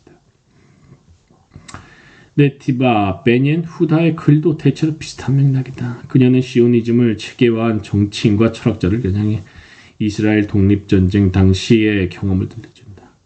여러분은 위원회나 의회, 협의회에 참석해 비전을 제시하고 토론하고 체계화하지만 모두 뻔한 속임수다. 이스라엘 독립전쟁 당시의 전쟁 경험. 설령 대체 토론에 참석한 유대인이 모두 프로코트를 입고 실린더 모자를 쓰고 있다 해도 선지자 중에 선지자의 왕인 의장 곧 테오도로 헤르첼, 헝가리 출신의 저널리스트로 시오니즘 지도자. 선지자의 왕인 의장의 턱수염이 아무리 멋지다 해도 뻔한 속임수다. 여러분이 원하는 것이 전쟁인가? 그런가? 그렇다면 여기 있으니 가져가라. 그럼 이만 나는 돌아가겠다. 여러분은 걱정할 것이 없다. 정확히 여러분이 원하는 것을 현재 우리가 행동으로 옮기고 있으며 앞으로도 그럴 것이다. 하지만 여러분이 반드시 알아야 할 것이 있다. 이것만은 알아두어야 한다. 바로 여러분이 전혀 아무것도 모른다는 사실이다. 여러분은 자신이 우리에게 무슨 짓을 했는지 알지 못한다. 여러분은 자신이 원하는 것이 무엇인지 알지 못한다. 그것이 무엇인지 모른다. 전혀 모른다. 아침부터 저녁까지 토론하고 자고 일어나 다시 아침부터 저녁까지 매일매일 평생 토론해도 자신이 토론하는 것이 무엇인지 짐작도 못할 것이다. 우리가 실마리를 쥐고 있다. 우리가 여러분에게 말해줄 것이다. 여러분이 알 수 있도록, 최소한 알 수 있도록 우리가 이곳 전장에서 돌아가 말해줄 것이다. 여러분이 떠드는 것에 대해 아주 정확하게 전부 알려줄 것이다. 여러분이 원하는 것이 무엇인지 우리가 여러분에게 말해줄 것이다. 왜냐하면 우리가 그것을 알기 때문이다. 또 다른 자리에서 베니에 후다는 민간인 친구들에게 이렇게 말한다. 너희들은 그곳에서 우리가 무슨 일을 겪는지 털끝만큼도 상상하지 못해.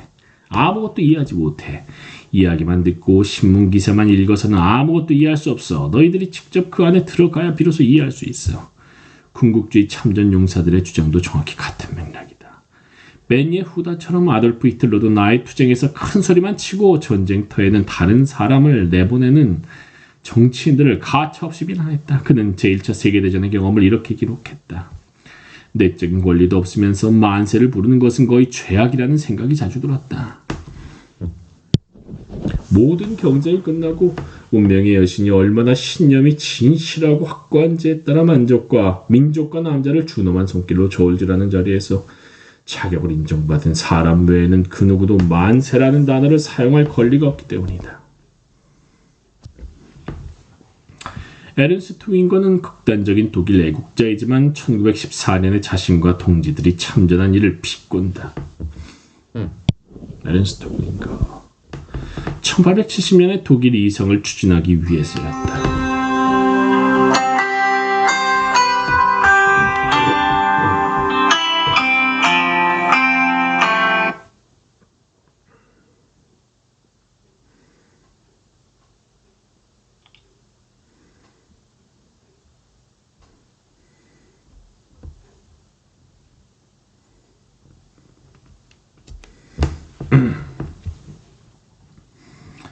우리는 비처럼 쏟아지는 꽃잎 세례를 받으며 영웅적인 죽음을 찾아 출발했다. 영웅적인 죽음.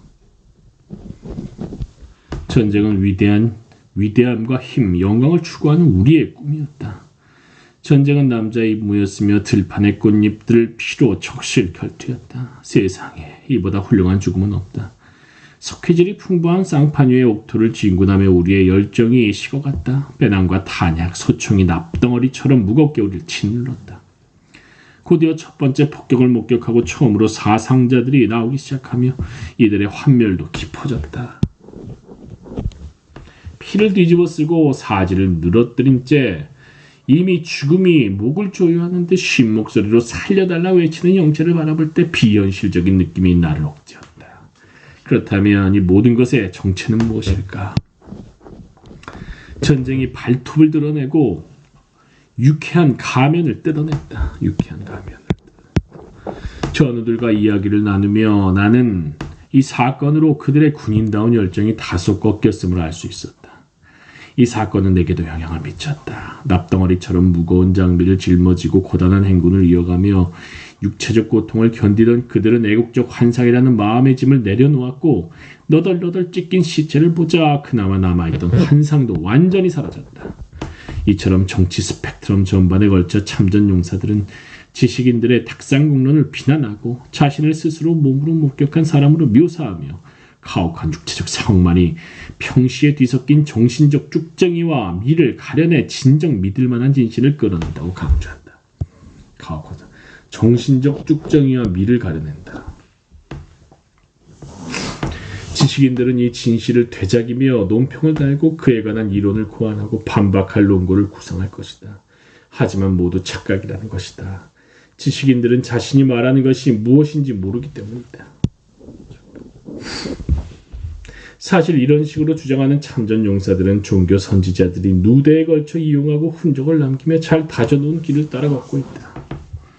시대를 불문하고 신비주의자들은 자신의 경험을 이해하고 판단할 수 있는 사람은 오직 그 경험을 공유한 사람뿐이며 따라서 이러한 경험에서 우러난 지식과 권위는 비판을 초월한다고 주장했다. 일례로 루터교 목사인 요한 아른트는 참된 그리스도교에서 신과 신비적 합의를 이루는 환희를 설명하려 했지만 이런 말밖에 할 수 없었다. 경험하지 않은 사람 외에는 아무도 이해하지 못한다. 인간이 이것을 느끼고 경험할 수는 있지만 표현할 수는 없다. 제2장 전쟁을 해석하는 두 개의 시선. 극한의 경험이 드러내는 진실. 독자 여러분이 반드시 기억해야 할 것이 있다. 이 책에 계속 등장하는 계시라는 말이 근본적으로 종교와 연결된 것이 아니라는 사실이다. 계시란 지식을 얻는 특정한 방법이지 특정한 지식을 가리키는 말이 아니다. 보통 우리는 지식을 얻는 특정한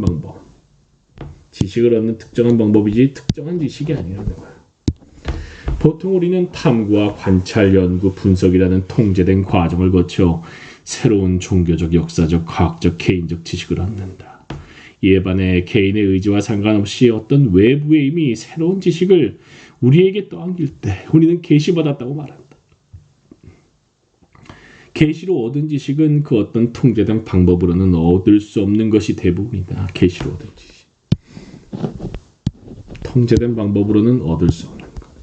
계시를 주는 외부의 힘은 신일 수도 있고 자연현상일 수도 있으며 전쟁처럼 인위적인 경험일 수도 있다.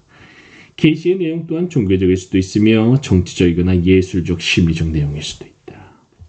그렇다고 해서 계시가 단지 지식을 얻는 방법에 불과한 것은 아니다.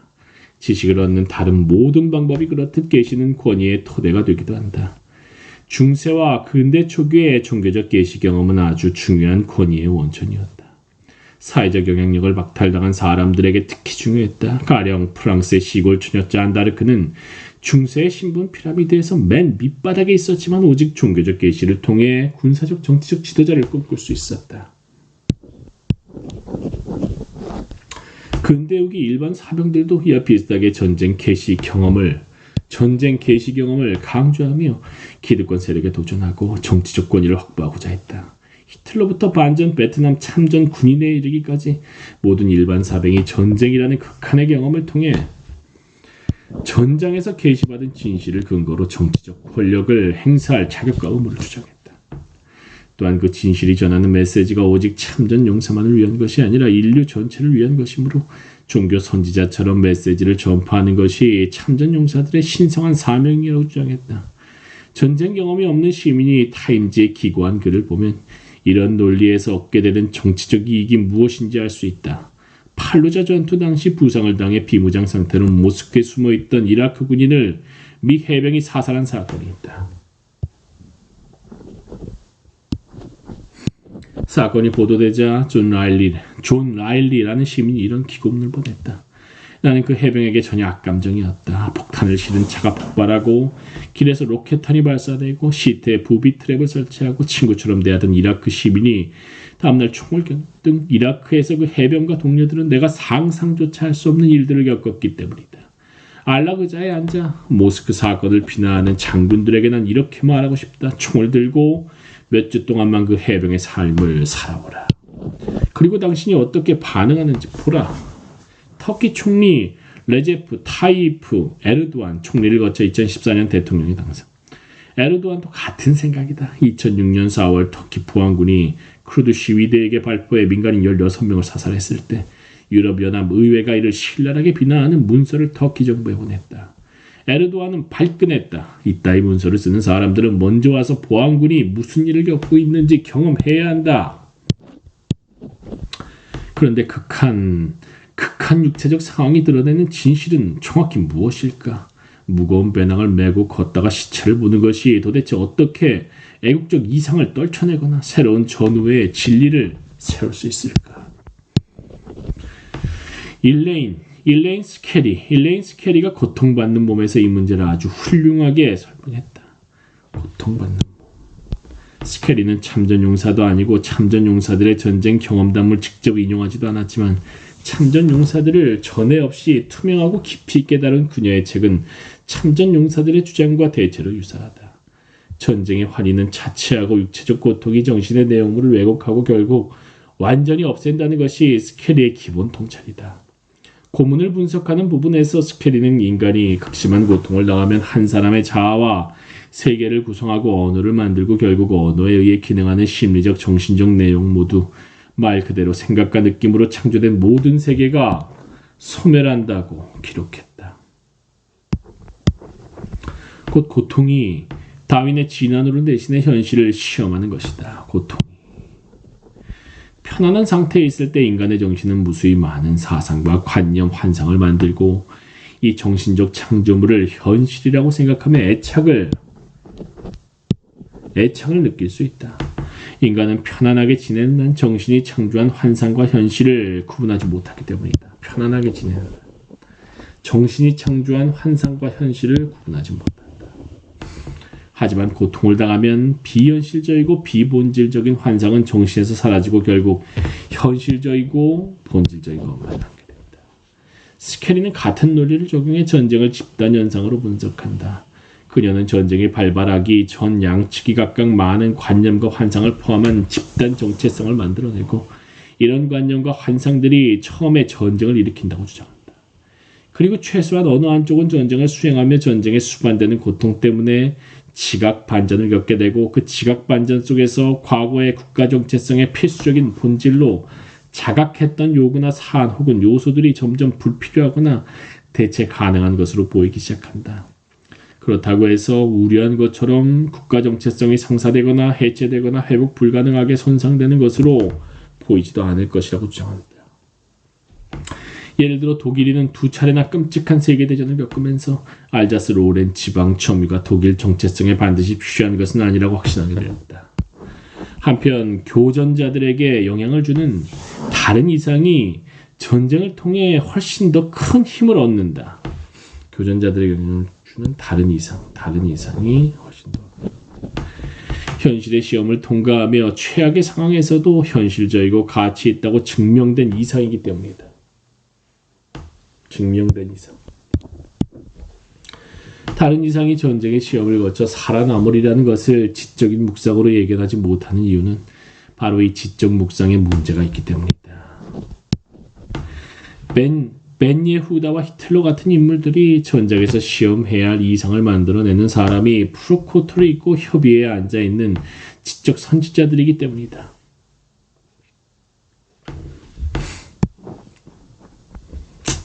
(20세기) 전쟁 회고록에서 작동하는 논리가 정확히 이것이다. 전쟁 전에 회고록 저자의 정신은 문학과 예술, 역사서, 구전, 설화, 선전 등에서 받아들인 이상으로 가득 찬 창고다.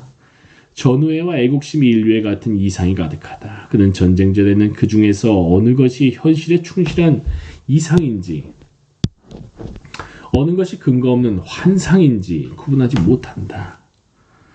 전쟁이 시작되고 전투원이 겪은 고통이 이 둘을 구분한다. 애국심처럼 육체적 고통과 맞닥뜨리자 정신에서 사라지며 자연스럽게 환상으로 드러나는 이상도 있고 전우애처럼 최악의 어려움을 견디며 전에 상상한 것보다 더 현실적인 것으로 밝혀지는 이상도 있다.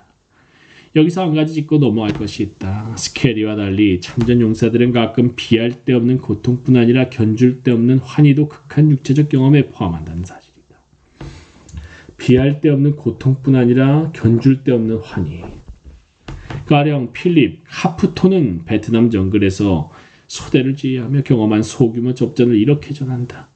술에 취해 달뜬 기분이었다. 갑자기 위험에서 벗어났기 때문만은 아니다. 집중포화가 쏟아지는 가운데 내가 지휘하는 소대가 임무를 완벽하게 수행하는 모습을 보니 전율이 느껴져 그런 기분이 들었다. 전에는 결코 예상하지 못한 일이었다. 전열이 방향을 바꾸어 적의 총알이 슉슉 스쳐 지나는 공토를 가로질러 돌격하고 다시 방향을 바꿔 돌진하는 모습을 볼 때 오르가즘처럼 저릿한 통증이 내 온몸을 깊이 뚫고 지나갔다. 여기서 한 걸음 더 들어가 질문해보자. 그처럼 극도의 환희나 고통의 순간에 정말 무슨 일이 일어나는가? 육체가 어떻게 사고 과정을 통제할 수 있는가? 아리엘 글루크릭도 신성한 고통에서 이 문제를 다룬다.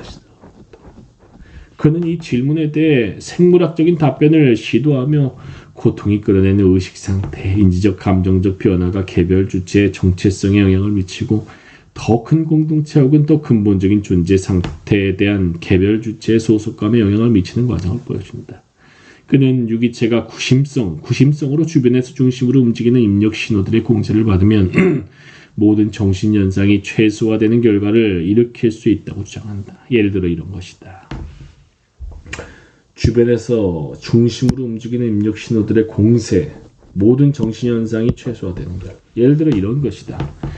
피부가 불쾌한 감각적 자극의 공격을 받으면 현상적 자극이 급속히 단순해지며 정신적 이미지, 심상 공백 상태가 된다.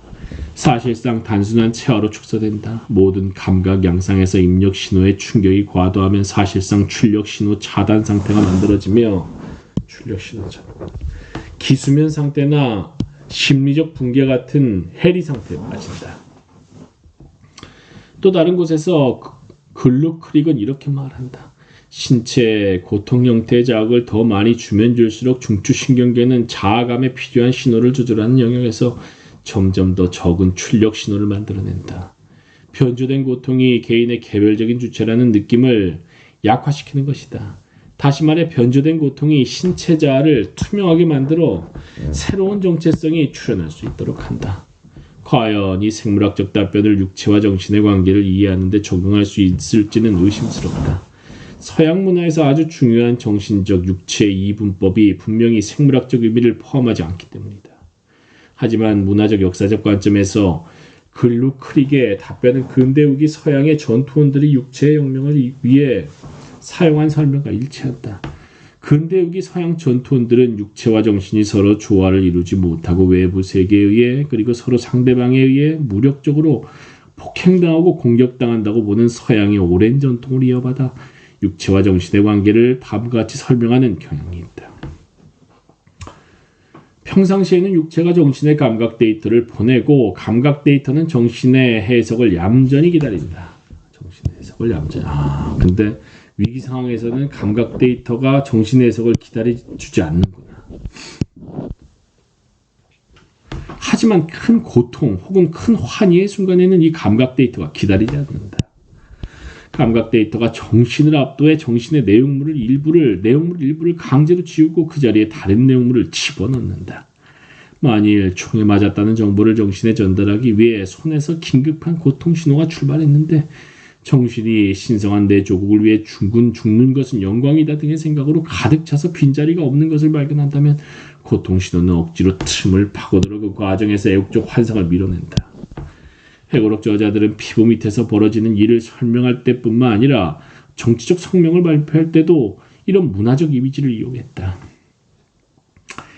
이 이미지에 따라 육체가 반란을 일으켜 정신으로부터 관념을 창조하고 사고하는 힘을 빼앗는 것과 마찬가지로 많은 일반 사병은 국가의 뼈와 살을 이루어 자신들이 반란을 일으켜 국가의 정신, 곧 정치인과 성직자, 철학자에게서 사고하고 결정하는 힘을 빼앗아 오는 꿈을 꾸었다.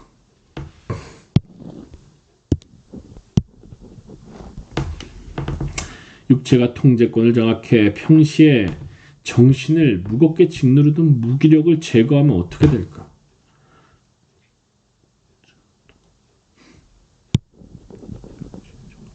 짓누르던 무기력을 제거. 정신을 짓누르던 무기력 제거. 이에 대한 참전 용사들의 생각은 일치하지 않는다. 관념론 대 유물론으로 나뉘어 서로 격렬하게 맞선다. 특히 반전작가로 대표되는 관념론자들은 궁극적으로 정신 혹은 영혼이 육체보다 우월하다고 주장한다. 육체보다 우월하다. 평시의 퇴폐적인 생각들이 달라붙어 정신을 오염시키지만 전시의 육체는 퇴폐적인 생각들만 골라서 제거한다. 퇴폐적인 생각들이 제거되면 가장 순수한 정신의 행심이 다시 부상해 육체로부터 통제권을 되찾아온다. 전쟁에서 생겼거나 최소한 전쟁으로 정화된 새로운 긍정적 이상이 시련을 이기고 등장하며 가장 순수한 정신의 핵심은 이 긍정적 이상을 지키기 위해 아무리 큰 육체적 고통도 견뎌낸다는 것이다. 전쟁에 생겼거나 최소한 전쟁으로 정화된 새로운 긍정적 이상이 시련을 이기고 등장. 가장 순수한 정신의 핵심. 따라서 관념론자들은 전쟁을 긍정적인 재생 경험으로 보곤한다. 긍정적인 재생 경험. 그 경험에서 육체가 필수적인 역할을 맡고 있지만 결국 그 경험의 결말은 의지의 승리다. 제1차 세계대전 당시 자신이 겪은 과정을 설명한 히틀러의 글이 좋은 예다. 그가 첫 전투를 치르는 동안 전투의 낭만이 공포로 대치되었다.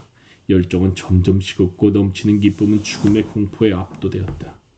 다음 순간 히틀러는 이성의 탈을 쓰고 나타나 나약한 육체에 호소하는 상상으로 고통스러웠다. 그 상상은 히틀러에게 달아나라고 겁박했다. 하지만 그 내면에서 의무감의 목소리가 그 상상에 맞섰다. 1915년에서 1916년으로 넘어가는 겨울나는 이 싸움의 승부를 결정지었다. 마침내 나의 의지가 반박할 여지 없이 승자가 되었다. 처음 며칠 동안은 환호하고 웃으며 돌격했지만 이제 나는 차분하고 단호했다. 그리고 그런 상태는 변하지 않았다. 이제 운명이 제 아무리 호된 시련을 준다 해도 나의 신경은 손상되지 않으며 나의 이성은 약해지지 않을 것이다. 어린 지원병이 노련한 군인이 된 것이다. 에르네스트 윙거는 관념론적 사고방식을 한결 더 분명하게 토로한다. 그는 제1차 세계대전 당시 복무한 경험을 이렇게 회고한다. 난 아주 유쾌하게 전쟁에 뛰어들었다.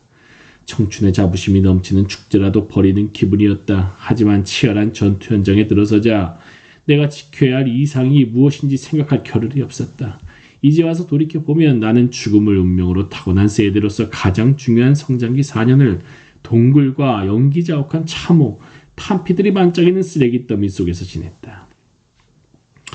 그리고 나 자신은 거의 살필 겨를도 없이 이런 고통으로부터 조국의 개념이 더욱 깨끗하고 맑은 정수로 증류되었다. 이것이 그토록 자주 모든 사람의 목숨을 걸고 덤빈 게임의 최종 상금이었다.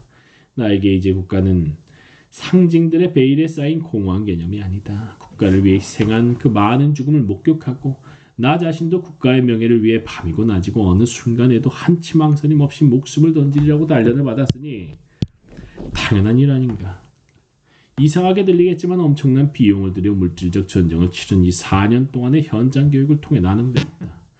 어떤 이상을 위해 헌신하겠다고 맹세하지 않는 삶은 깊은 의미가 없다는 것을. 그리고 개인이나 한 민족의 삶과 비교할 수 없을 만큼 중요한 이상이 있다는 것도 배웠다.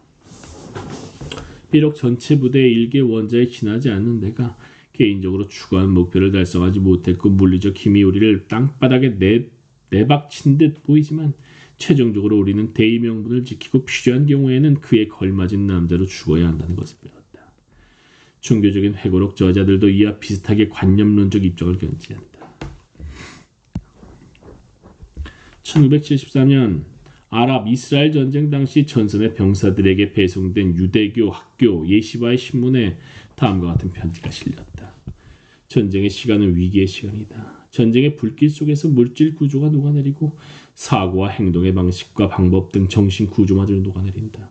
전투를 벌이는 동안 인간의 영혼을 둘러싼 겉껍질이 벗겨져 나가며 인간이 때로는 자기 영혼의 심연과 자기 내면 일상의 삶에 가려진 오래되고 굳건한 진실과 직접 맞닥뜨린다.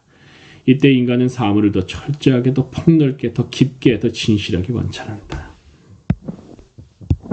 진실. 관념론과 유물론. 관념론과 반대로 유물론적 참전 용사들은 육체를 넘어서 나아갈 곳이 없다고 믿는다. 육체가 일단 통제권을 넘겨받으면 계속해서 통제권을 유지하며 그 때문에 해방되는 더 순수한 정신은 존재하지 않는다고 생각한다. 유물론에 따르면 전쟁으로 드러나는 가장 중요하고 심오한 진실은 간단하다. 인간이 물질이라는 것이다. 이런 생각을 보여주는 좋은 예가 조지프 헬러의 캐치 22이다. 제2차 세계대전에 참전한 저자의 책은 20세기 후반 전쟁 문학의 초석이 되었다. 전쟁 문화의 초석. 소설은 거의 모든 군대 관습을 신랄하게 비판하고 풍자한다. 이 소설의 통렬한 비판이 힘을 갖는 이유는 군대 현실의 더 깊은 층에 호소하기 때문이다. 군대 현실의 깊은 층을 집약적으로 표현하는 말이 소설에서 반복적으로 등장하는 원초적 장면이라는 특별한 용어다.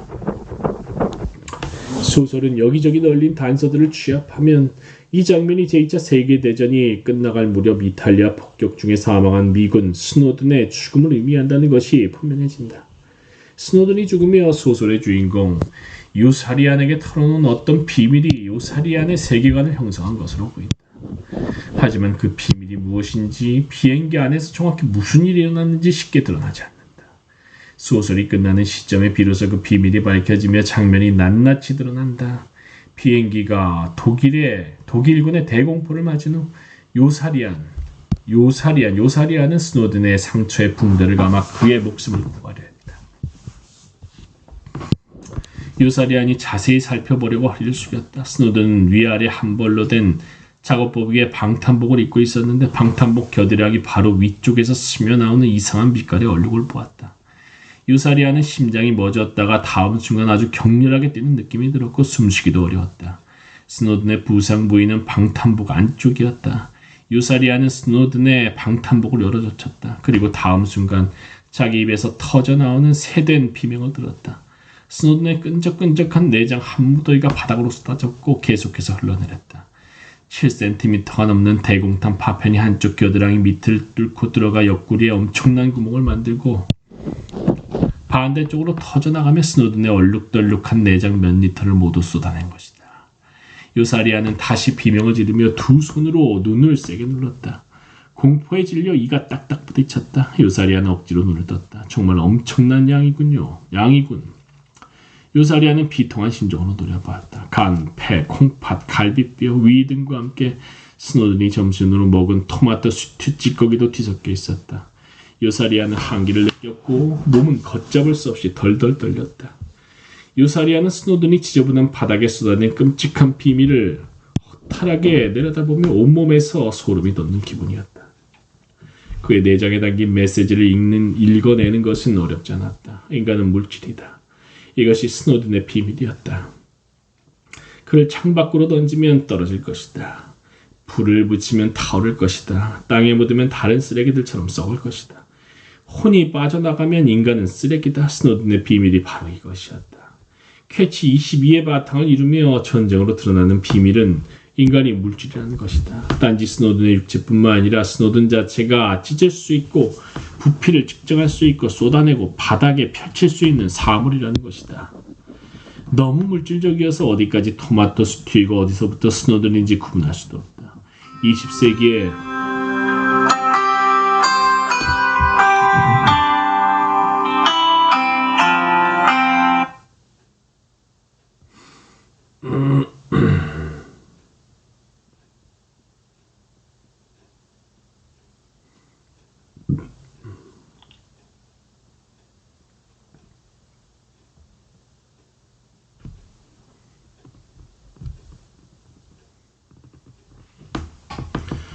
20세기에 수많은 전쟁 해고록과 전쟁 소설, 전쟁시, 전쟁 회화, 전쟁 영화가 이와 비슷한 원초적 장면을 기초로 삼는다.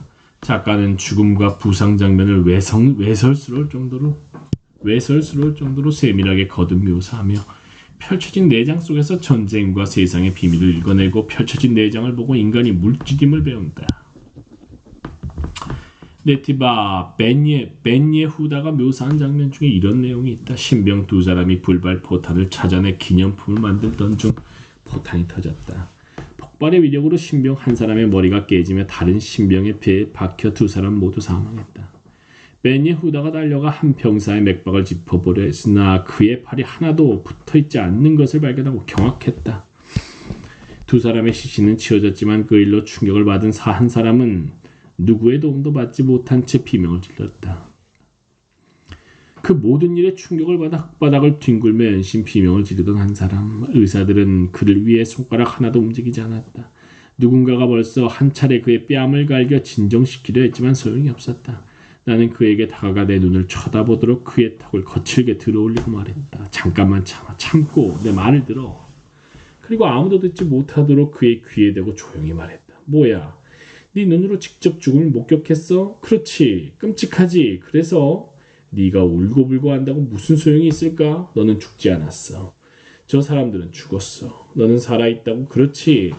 저 사람들도 지금 너처럼 통곡하고 싶을 거다. 하지만 그들은 이제 통곡할 수 없어. 너는 할 수 있어. 그러니 이제 그만 울어. 알아들어? 나는 그가 떨리는 몸을 진정하도록 그의 손을 잡고 그를 껴안았다. 그리고 계속해서 우리 두 사람만 아는 비밀 이야기를 그의 귀에 속삭였다. 너도 고깃덩어리가 될 수 있다는 걸 갑자기 깨달았지? 응? 저 사람들은 이제 통제하지 못해. 저 사람들은 그저 고기야. 그리고 갑자기 너도 이제 통제할 수 없지. 그렇지? 그런데 비명을 지르는 것은 네가 아니야. 비명을 지르는 것은 네 살이야. 그렇지? 벤예후다도 펼쳐진 인간의 내장에서 헬러와 같은 메시지를 읽어낸다. 펼쳐진 내장은 인간이 단지 피와 살, 그저 물질에 지나지 않는다는 것을 다시 한번 폭로한다. 전쟁이 인간을 시험할 때 인간을 통제하는 주체는 지각이 있는 소중한 정신적 자아가 아니라 사실은 물질적인 살이라는 사실을 인간에게 폭로하는 것이다. 현대의 전쟁 영화는 이런 유물론적 시각을 전적으로 채택하는 경향이 있다.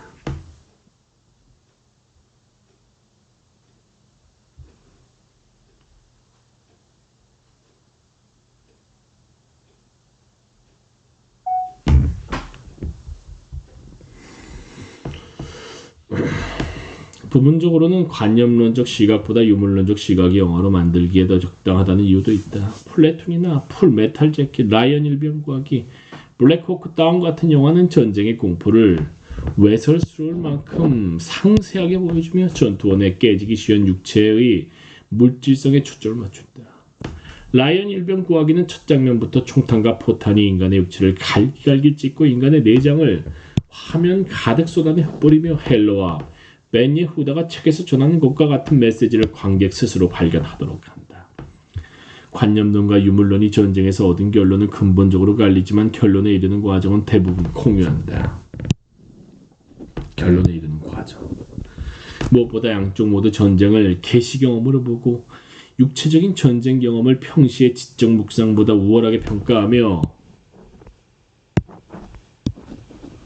전쟁 경험을 진실과 평시의 생각을 환상과 동일시한다. 전쟁 경험을 진실, 평시의 생각을 환상.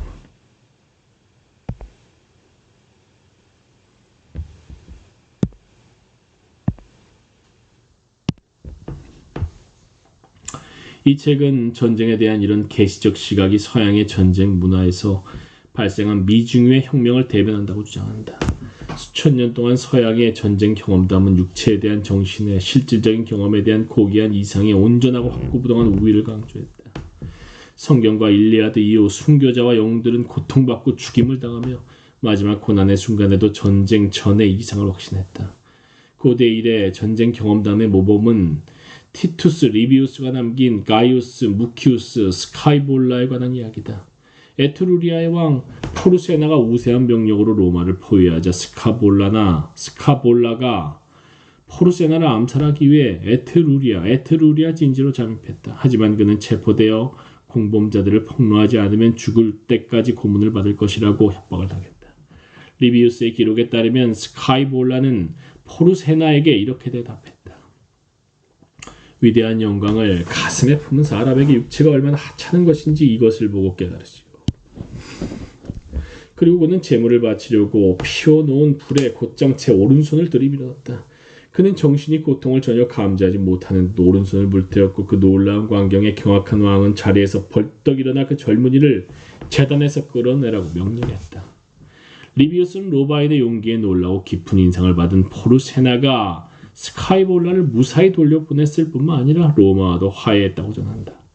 스케리의 이론과 반대로 육체가 극심한 고통을 당할 때도 스카이볼라의 정신은 스스로를 완전히 통제했고 그의 극심한 고통은 모든 로마인이 어릴 때부터 배운 내용을 강력하게 확인했다.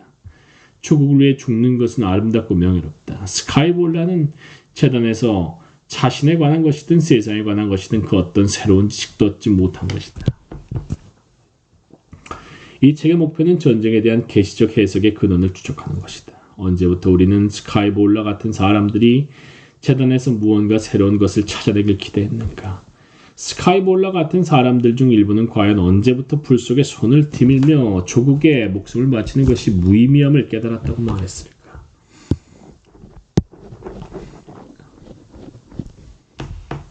스카이볼라 같은 사람들 중 또 다른 일부는 과연 언제부터 손을 천천히 불태우며 애국심의 정체를 완전히 새롭게 깨달았을까? 그리고 티투스 리비우스처럼 집에 틀어박힌 사람은 감히 그것을 이해할 수 없다고 말했을까? 여기서 한 가지 짚고 넘어갈 점은 이 책이 오직 경험담과 문화적 구성만을 추적한다는 것이다. 전투원의 실제 경험은 추적하지 않는다. 포스트 모더니즘 학자들은 의뢰의 경험 자체가 문화적으로 구성된다고 주장한다.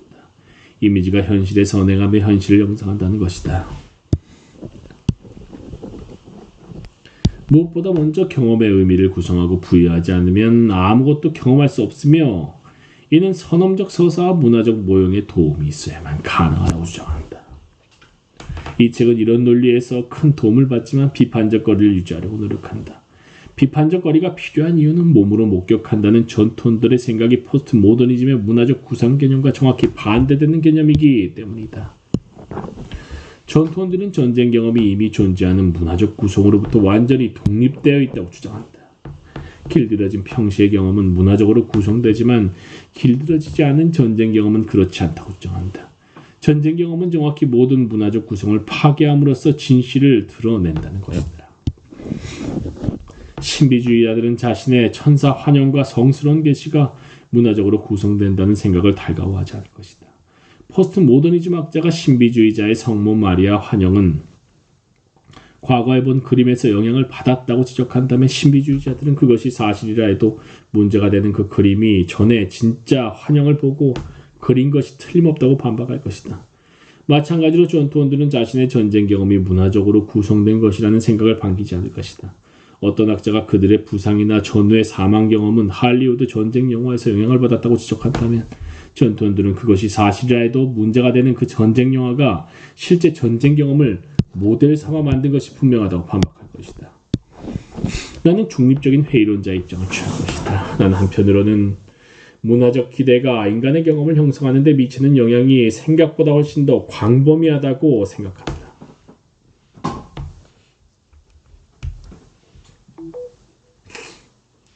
뿐만 아니라 문화는 아주 복잡하다. 경험 때문에 한 세트의 문화적 기대가 깨진다 해도 인간이 문화에 의해 형성되지 않은 순수한 경험의 태고적 영역으로 탈출하는 것은 거의 불가능하다. 왜냐하면 그와 경쟁하는 다른 세트의 문화적 기대들이 기회를 노리며 항상 대기하고 있기 때문이다. 다른 문화적 세트. 또한 인간은 이미 선택한 문화적 기대 세트가 깨지면 자신이 당면한 경험에 더 적합한 또 다른 세트를 재빨리 채택한다. 사실 인간은 당혹스러운 극한의 경험에 직면하면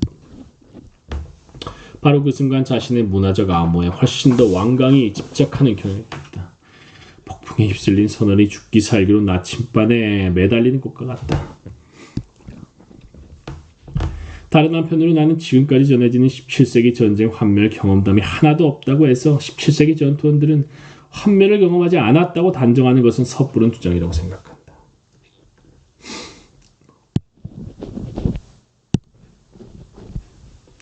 이처럼 극단적이고 근거 없는 결론에 도달하는 일을 방지하기 위해 나는 이 책을 전쟁 경험 역사서로 규정하지 않는다. 또한 이 책은 과거 전투원들이 실제 겪은 경험과 관련해 어떤 확고한 결론도 내리지 않는다. 그 대신 전쟁 문화의 역사, 특히 전쟁 문화 속에서 전쟁 경험의 역할을 탐구한다. 지금까지 온전히 전해오는 17세기의 전쟁 환멸 경험담이 하나도 없다면 나는 17세기 전쟁 문화에는 환멸 경험이 들어설 자리가 없었다는 결론이 가능하다고 생각한다. 현실 세계의 전투원들은 환멸을 경험했겠지만 이들이 문화적으로 주목받지 못하고 사회정치적으로 그다지 중요하지 않은 존재였을 가능성이 아주 크다는 결론이 가능하다고 생각한다.